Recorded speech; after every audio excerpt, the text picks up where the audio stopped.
Bonjour, je me nomme Demba Wade. Aujourd'hui, je vais vous parler de l'épargne. L'un des meilleurs moyens pour préparer votre avenir, mais aussi pour réaliser vos rêves. L'épargne, ce n'est pas seulement pour les riches. C'est une stratégie que chacun d'entre nous peut adopter. Pourquoi épargner? Il y a 4 raisons fondamentales, voire même principales. C'est faire face aux imprévus, c'est réaliser vos rêves ou bien vos projets, c'est aussi préparer votre retraite, c'est aussi même saisir une opportunité dès qu'elle se présente. Et toujours dans l'épargne, on épargne pour un objectif clair, précis.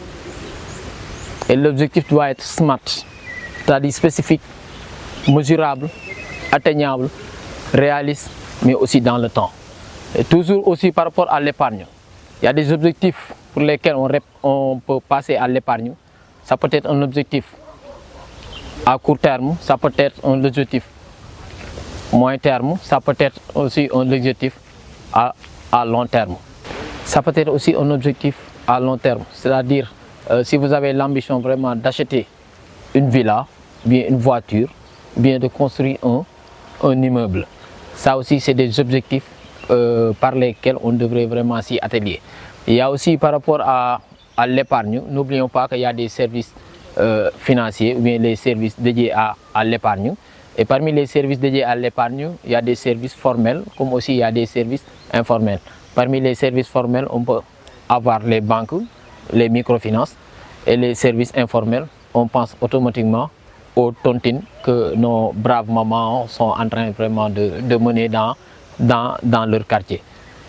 Certes, bon, c'est recommandé, mais par rapport à la formalité et par rapport aux sûretés aussi, par rapport à la gestion de l'argent, il est recommandé vraiment de fréquenter ce qu'on appelle les services financiers comme les banques et les microfinances.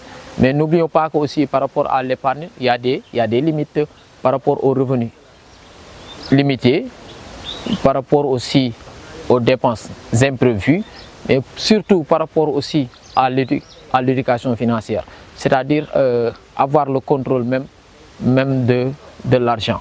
Mais par rapport aussi à ces limites, n'oublions pas qu'on peut toujours essayer de les surmonter. Comment on peut les surmonter?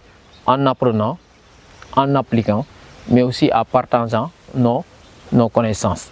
Et je pense que par rapport aussi à l'épargne ou bien par rapport aussi à l'éducation financière, qui n'est rien d'autre qu'une manière vraiment de prendre le contrôle de sa vie, et je pense que chacun d'entre nous peut apporter une pièce à l'édifice par rapport aussi au contrôle, ou par rapport aussi à la gestion, pour qu'on ait vraiment un avenir beaucoup plus sûr et beaucoup plus stable.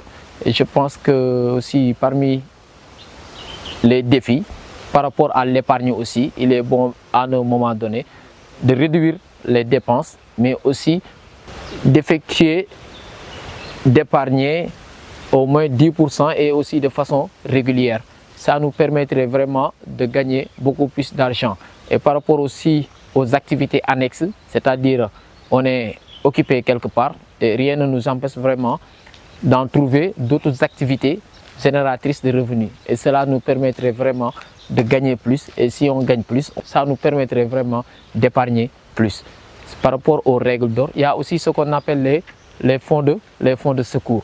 Les fonds de secours reviendraient à dire les revenus mensuels que vous avez, si vous le multipliez par 3 ou bien par 6, là on est rassuré.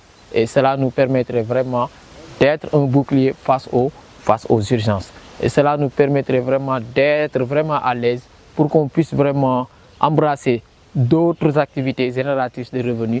Et cela nous permettrait d'être beaucoup plus à l'aise par rapport à ce qu'on appelle l'épargne.